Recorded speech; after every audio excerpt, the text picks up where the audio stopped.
Hey guys, and welcome to another episode of Us in Limbo. It's going to be episode 7 today. It's been a long overdue episode. It's been a while. Yeah, our last episode I think was 2 months ago in early November, and that was a really low effort video. And It's been very, very busy. yeah, Mary's going through kind of exam kind of period and retail Christmassy period as well, where like Boxing Day sales and stuff like that and sales season. So we haven't had a lot of time to kind of sit down, and she has been working both days on the weekend. Quite frequently, and I'll always be working during the week because I work full time. So yeah, we finally have some time now To sit down and film. Yeah, so we're gonna get a video out today. I might get 2 out today, just want to get them done because we actually don't know when the next time we can get, I guess. Sit down again. Yeah. The video that we are going to be covering today is going to be like Runways versus Lookbooks. So this is kind of like a very versatile, I feel like, kind of discussion topic where there's a lot of things you can really take into account. Well, going into this discussion, first of all, is going to be like, I guess, talking about like the strengths of runways, what they're about. Particular runways in...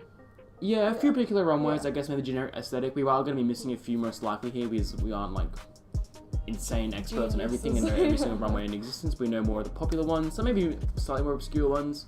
And also, of course, lookbooks and stuff, and maybe with the strengths of them as well. We're going to jump right into the runway part first of all. We're going to do lookbooks after that. So we're going to do like styling opportunities from runways. Styling opportunities in my eyes here for runways kind of demonstrate a bit more realness of the garments, where like you kind of see how they actually move on the person, how they're going to fit, how they move in motion, how structured they are, how loose they are, how drapey they are. Yep. There's a few different things you can really take into account when looking at things on the runway that I think are really good. Like selecting models for a runway is very, very important to actually have that outfit really complement the model and how they present it on the runway, like walking for however long they are walking for. It's like, it is a very crucial part to the planning process as well. Yeah.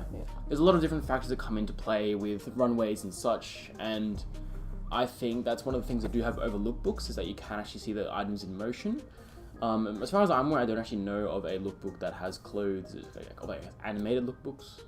That would probably be like a runway or an editorial maybe even. So that's one of the strengths I think of runways are there, is that the fabric choices, stuff like that as well. See how light and how heavy they are. Yeah. If there's like a sheen to it, you can see how the light textures reflects as well, it. yeah, of course. Also, runways do have this thing, I feel like that is probably the most important thing over lookbooks, is that they're considered almost performance art with some designers. Some designers really took the essence of themselves and their vision and created something more than just a demonstration of clothing. They create like basically a art performance. So some of the more notable ones I would say here would be something like McQueen or even Rick Owens. Yeah. To an extent, maybe Tom Brown and Com, but those are more just like really kind of like wacky garments on a runway. Almost like outrageously designed to combat what is perceived as like a typical runway and like a typical outfit, and challenging construction to the fullest. Exactly, yeah. So those are the more kind of ones where it's like the clothes are really cool, but I really wouldn't call them performance art. I would call them more just like... not much in regards to its movement and actions, but it's more of how they look and how it's presented. Yeah, exactly that. So performance art will jump right into that kind of area there with McQueen and Rick, and I guess maybe Margiela as well. I'm not super informative on Margiela there, so I'm not going to like pretend I'm an expert in that kind of area. But we're familiar with. Yeah, familiar with it. It's much like the first early runways where there'd be like very like all the kids running around, stuff like that. And like obviously the paint on the tabby boots going on the runway like fabric. But yeah, so McQueen, the few notable ones here, there's such like Spring Summer 2001, there's Spring Summer 97, Spring Summer 99, and for Winter 95. These are the most notable ones I would say that people most know about. Like really challenged what a runway is. Yeah, so a lot of these ones were shown on the few documentaries that McQueen has had in himself in that point, because he is such a prolific designer. So the Spring Summer 2001, which is the Voss runway there, that I believe that one is the one with the lady trapped in the cage, and there's all the bugs and stuff. And and she's wearing a mask and she's like breathing heavily, and the audience can almost hear it as well. Yeah, and all the models like obviously being like very emotional and distressed against the glass and stuff while they're walking around. They're all wearing head wraps that are kind of like bandages when you do fall into an accident. You're like wrapped around everything. Yeah. Also Spring Summer 97, which is La Poupée. Which is the one with the lady trapped in the cage, almost like a demonstration of slavery, I believe, as well. I think there's a lot of topic on that one there, very controversial that one was. Again, Spring Summer 99, which is, I would say maybe top 3 most notable, maybe even top 2. Yeah. Where it's just with the spray paint lady, which is the model is a ballerina, she's wearing like a really it's like almost like a tutu like Yeah, dress. it's got a lot of volume to Yeah. it there, and it gets spray painted by robotic arms. Great runway, really cool again. And then for Winter 95 was Highland Rape, The most where iconic, I'd say. yeah, probably again maybe top 2, top 3, Yeah. top kind of runway where it's super iconic. Again, a lot of controversy considering this runway here. People talking about how it's Misogynistic. yeah, It's insensitive and very, very graphic. exactly there.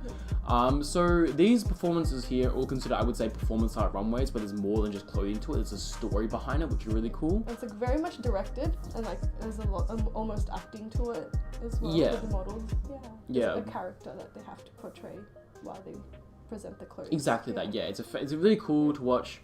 Rick Owens, I'd probably say maybe another one that does a bit more performance art. Maybe not so much recently, but it's because runways are quite cool the way they are demonstrated. But again, the older ones here, I'd say, such as Vicious in Spring Summer 14, also Sphinx in Spring Summer 15, would be the most notable ones, I would say. Cyclops is Spring Summer 16. My Rick knowledge isn't all the way there anymore, but so all of these runways here had performance art aspects to them as well. So Vicious Spring Summer 14 for the women's runway and the men's both had really cool aspects, where the men's one had a live band playing with the drummers spinning around like a windmill. Yeah, of like a some sort. gigantic with his drums. Yeah, just that's playing the whole way. Something. And then Spring Summer 14 for the women's, they had the actual models dancing. They were like a step like dance crew that he Yeah, it was like an asked. R&B kind Yeah. of crew, right? They did like a bit more like not so much like beautiful ballerina like. Yeah, it was very intense stepping Yeah. and almost crump like dance movements. Yeah. Again, really cool runways. Fantastic to look at. Cyclops for women's was the one where the ladies were wearing like the garment that strapped each other. And everyone made memes about it. Yeah, so that was again performance art in that sense there, and then obviously Sphinx for men's as well with the dick tunics where the dicks are flopping out. Those are probably the most notable ones I'd say about Rick. There's probably a few more. A lot of his ones recently have had really cool aspects to them. I think his latest runway to Quaddle. I think they were beautifully chosen location instead of actions. Well, they had the Right. beautifully chosen locations Yeah. along combined with the fact that they have like the live performances again, but it's not the actual models and wearing it. All the really like the actual like musicians wearing the clothing as well was pretty cool. And like with Babel, like they like lit the Yeah, they did tower like at the Tableau very Babel, end. yeah. Which is really good. So again, that kind of plays into the performance art kind of thing there, but not so much as these previous seasons. But yeah, They're all very symbolic though, of like Exactly, what yeah. the designer wants to portray the whole time. They're not just like random things that they just wanted to add. yeah. And then branching into that kind of part of performance art, they are controversial because people are like, this isn't fashion, it's so weird to look into. But then you have to realize it's marketing. The entire reason they are so out there and so wild is to get you talking about the brand. By us talking about it here, it's already done its job essentially here, and people at the time, it also has broken mainstream. People like, this is like, all it takes is maybe a couple people who aren't into fashion and don't know about the avant-garde and stuff like that to question it, and then spread the word about how you see it's like, how stupid is this, you know, someone shares it on Facebook, on like any forum, and then next thing you know, it's done its job, it's got into marketing. People are talking about this absurd runway that this guy's made. People are wearing people as clothes, people are wearing like spinning around on windmills. I feel like challenging it is like the main point that these designers especially want to do, because they're so creative that the creativity doesn't just limit to just creating clothes. It's like creating this whole atmosphere and message that communicates to anyone that isn't even into fashion anyway. I guess we'll jump into lookbooks now. I think we've covered most of the parts from runways there. More so I think just runways as a whole just capture more of an artistic vision. Well, not really actually, that's more lookbooks artistic vision, whereas like runways kind of just like demonstrate the more clothing themselves. So yeah, lookbooks. There's a bit more total mood to them, so basically you can kind of set the mood with lighting a bit more accurately. Filters, Yeah, the environment filters. that they choose. Yeah, like this is like, I guess lookbooks kind of tie into editorials as well. I would say more refined styling as well, because with Runways they're always doing last minute adjustments. There's always mistakes that you can see. That's not to say that it doesn't happen with lookbooks as well, but they usually have a bit more time, a bit more. You can Photoshop mistakes out. You Yeah. can redo a whole lookbook if you're so unhappy with the photos you've taken. Exactly, yeah. So that goes into post-production editing, so you can always touch up the photos with the lighting if it wasn't properly correct, doesn't show the colours properly, get more mood, you get close-ups, like extreme close-ups of the details of the fabrics and stuff like that. You can even change the models if you don't like the model. Yeah, there's a lot of different things come to lookbooks I think are quite good. I think Runways runways have their own strengths. Same with lookbooks here. A few really good lookbooks that I think are really worth mentioning would be something like Song for the Mute. Yeah. They are Consistently making lookbooks. Yeah, consistently making heavily great lookbooks, great editorial stuff like that. There, they have only ever done one runway. Yeah, in and that was Australia. and that was 4/14, I believe, called Grey. Yeah. So they had like the white pasted on the hair, the grey white. Yeah. Yeah. And then there's also a few other ones. One of my notable favorite ones would definitely be Post Archive Fashion. They have released their 3.0 season.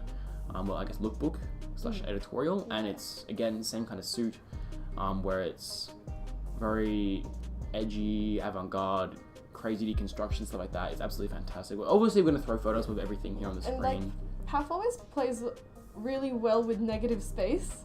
Yeah, like they always just choose like a really blank studio, but it really makes you look at how contrasting the colors are and how the different shapes and silhouettes. A bit more color in this last half season as well. There's a fantastic shot of a guy in red, and he's wearing nothing but red, and he's got he's kind of looking Stressed down. red everywhere. Yeah, and it's there's got strings of red just flowing from his face. Almost it's like fantastic. the look like blood. Yeah, almost like blood. Yeah, it's fantastic.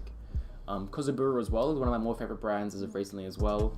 Unfortunately, I'll never fit into that brand as it's made for tall, skinny people. 3 boot cuts are absolutely insane. Great pair of pants.